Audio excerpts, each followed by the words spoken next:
BJP জিন্দাবাদ জিন্দাবাদ জিন্দাবাদ। আমার মনে হচ্ছে যে এবার পিসি ভাইপোর বিদায় হয়ে যাবে, বিসর্জন হয়ে যাবে। আমরা যখন কেউ মারা যায় তখনও আমরা ওই গিয়ে শ্রাদ্ধও আমরা করাই। তো এবার ওই শ্রাদ্ধটা আমরা করাবো, বিসর্জন দেবো আমরা। আমার মনে হচ্ছে এবার বিজেপি খুব ভালোভাবেই বাংলা থেকে ওনাদেরকে উৎখাত করে দেবে। Adhir Ranjan Chowdhury is a right player playing in a wrong court. Jogeshchandra college, Umeshchandra college এর একজন সিয়ার থেকে যিনি তার রাজনৈতিক জীবন শুরু করেছিলেন, কলকাতা কর্পোরেশনের 4 বারের কাউন্সিলর, 22 বছর ধরে কাউন্সিলর রয়েছেন এবং 4 দশক ধরে ধারাবাহিকভাবে যিনি তথাকথিত কোনো আয়ারাম গয়ারামের রাজনীতি করেননি, দল পরিবর্তন করেননি, কিন্তু আজ পশ্চিমবঙ্গের এই চরম যুগ সন্ধিক্ষণে যেখানে গোটা সমাজ একটা খোলা বাজার আর পুরো পশ্চিমবঙ্গ কার্যত তৃণমূল নামক একটা ভাইরাস দ্বারা আক্রান্ত হয়েছে, আজকে তার থেকে মুক্ত করতে অনেক কষ্ট নিয়ে তিনি আজ এই পরিবর্তনের স্বার্থে 2026-এ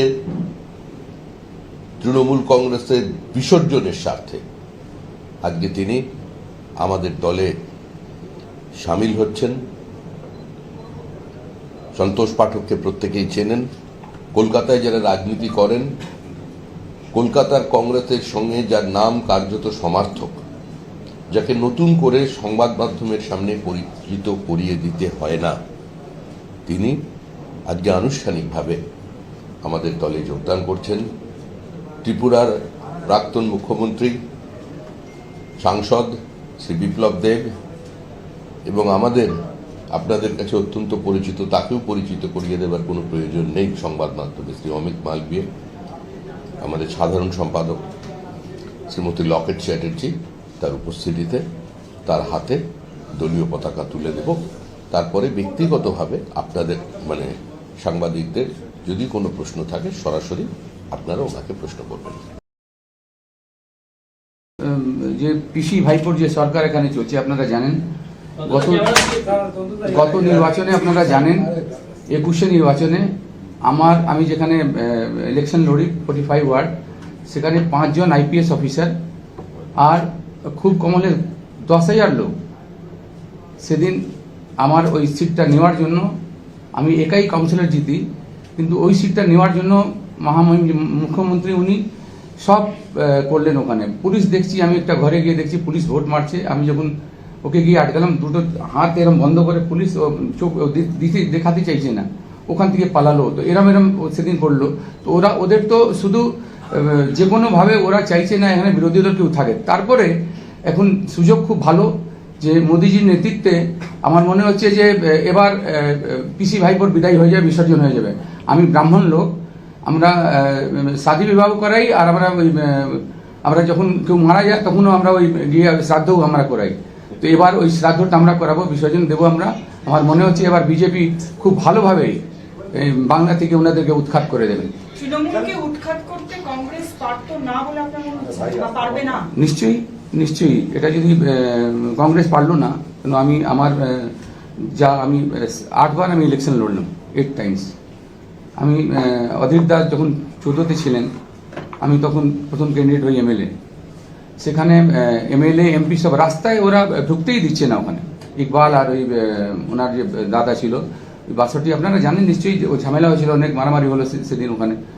তো যে কোনোভাবে ইলেকশনটা আমরা লড়লাম, কিন্তু ওরা যেভাবে মমতা ব্যানার্জি আর ওই অভিষেক ব্যানার্জির নেতৃত্বে যে এই পশ্চিমবাংলায় যেভাবে ইলেকশনটা ওরা করে, সেই ইলেকশনটা আমার বিশ্বাস যে এবার বিজেপির নেতৃত্বে, মোদিজির নেতৃত্বে, আর এখানে শ্রমিকবাবুর নেতৃত্বে, শুভেন্দুবাবুর নেতৃত্বে আমরা এবার নিশ্চয়ই ওই ইলেকশনটা হতে দেবো না। কিন্তু আমি ভেতরে ছিলাম, আমার সামনে দেখছি প্রক্সি মারছে, ওরা লাইন লাগিয়ে দিয়েছে, আর প্রেসিডেন্টিং অফিসার কিছু শোনে না, কিছু কমপ্লেন করলেও শোনে না। তো আমার বিশ্বাস যে এবার নিশ্চয়ই কিছু পরিবর্তন এখানে হবে। কংগ্রেসের নেতৃত্বের অভাব না, নেতৃত্ব আমি বলবো না, অধীরদা তো খুব ভালোই করে নেতৃত্ব। আমি এই বিতর্কে দেখুন, এই বিতর্কে আমরা ওখানে ঢুকতে দিতে চাই না। আমি অতদিন ছিলাম, এখন কংগ্রেস নিয়ে তাকে কোনো প্রশ্ন করা যাবে না। কংগ্রেসটা এখন অতীত, এখন তিনি বিজেপির সদস্য, এই মুহূর্তে বিজেপির সদস্যতা গ্রহণ করেছেন। কংগ্রেস নিয়ে যা বলার কংগ্রেসের বর্তমান অবস্থা নিয়ে যা বলার সেটা বিজেপির মুখপাত্ররা বলবেন। ওকে আর এই প্রশ্নটা করবেন না, এটাই আমি আগ্রহ করবো। এটা রাজনৈতিক শিষ্টাচার বিরোধী। আপনি বললেন যে না, এটা তো পার্টি করবে না, আমি তো জানি না পার্টি যে ই করবে সেটা আমি না, একবারে নির্বাচনের দোরগোড়ায় আমি জয়েন করছি এই সময়টা। এটা আমরা উত্তর দেবো। নির্বাচনের কখন আমরা কাকে জয়েন করাবো কাকে করাবো না সেটা সম্পূর্ণ পার্টির সিদ্ধান্ত। আমরা ওনার সঙ্গে যোগাযোগ করেছি, উনিও আমাদের সঙ্গে কথা বলেছেন। দীর্ঘ আলোচনার পরে ওনার মনে হয়েছে যে এই মুহূর্তে একমাত্র বিজেপিই পারে পশ্চিমবঙ্গ থেকে তৃণমূল কংগ্রেসকে উৎখাত করতে, এবং এই বাইনারিটা 2019 সালে পশ্চিমবঙ্গের মানুষই তৈরি করে দিয়েছেন, এটা আমাদের তৈরি করা নয়। একবার এই বাইনারি ভেঙেছিল একটি উপনির্বাচনে, কংগ্রেস এবং সিপিআইএম যৌথভাবে একজন প্রার্থীকে জিতিয়েছিলেন, কিন্তু সেই নবজাত শিশু হঠাৎ দুজনের অজান্তে তিনি হামাগুড়ি দিয়ে উল্টো দিকের বাড়িতে ঢুকে পড়েছিলেন। সুতরাং পশ্চিমবঙ্গের মানুষ এই মুহূর্তে জানেন কংগ্রেসকে জেতালেও সে আবার হয়তো নীল সমুদ্রে স্নান করে নেবে, সেজন্য সরাসরি ভোট হচ্ছে। আর এই ভোট তৃণমূল বনাম জনতার ভোট।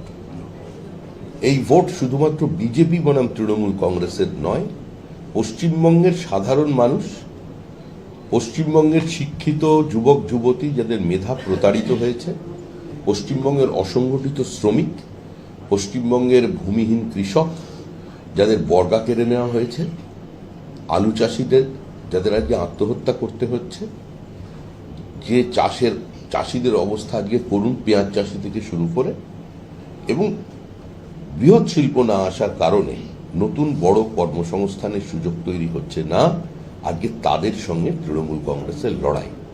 যারা শুধুমাত্র পশ্চিমবঙ্গের সমাজটাকে ধ্বংস করেছেন তাই নয়, সম্পূর্ণভাবে বাংলা এবং বাঙালির অস্মিতাকে আজকে শেষ করে দিয়েছেন। যদিও আমরা আবার বলছি, আমি প্রথমে একজন ভারতীয়, তারপরে একজন বাঙালি। পশ্চিমবঙ্গের যারা বসবাস করেন, পশ্চিমবঙ্গের আর্থসামাজিক বৃদ্ধিতে, পশ্চিমবঙ্গের কর্মসংস্থান সৃষ্টিতে যারা সহযোগিতা করছেন, যারা মজদুর হিসেবে কাজ করছেন এবং যারা এখানে বিনিয়োগ করে শিল্প স্থাপন করছেন, আমাদের দৃষ্টিভঙ্গিতে সবাই বাঙালি। এটাই বাংলার সংস্কৃতি, এটাই বাংলার স্বাভিমান। আজকে সেই অস্মিতাটাকে সারা ভারতবর্ষের মানুষের সামনে তৃণমূল কংগ্রেস শেষ করে দিয়েছে। আজকে শুধু পশ্চিমবঙ্গ নয়, পশ্চিমবঙ্গের বাইরে যেখানে যত বাঙালি আছে, এন্টায়ার বেঙ্গলি ডায়াসপোরা, সারা পৃথিবী জুড়ে যত বাংলার মানুষ আছেন, সে বাংলা ভাষায় কথা বলুন আর হিন্দিতে কথা বলুন, যার শিকড়টা বাংলার মাটিতে আছে, তারা আজকে সবাই চাইছেন এই মুহূর্তে এই সরকারটা চলে যাক। আজকে এই পর্যন্তই, আজকে বেশি প্রশ্ন। যে গুরুদেবের হাত ধরে কংগ্রেসটা করেছেন, সেই গুরুদেব কি লাইনে আছেন? কে? তিনি যার নাম বললেন বারবার, তিনি যে যার নাম বললেন বারবার, Adhir Ranjan Chowdhury. Adhir Ranjan Chowdhury is a right player playing in a wrong court. ভালো ভালো খবর দেখতে সাবস্ক্রাইব করুন বাংলা হান্টের ইউটিউব চ্যানেল। বাংলা হান্টের আরও খবর দেখতে নজর রাখুন। বাংলা খবর মানেই বাংলা হান্ট।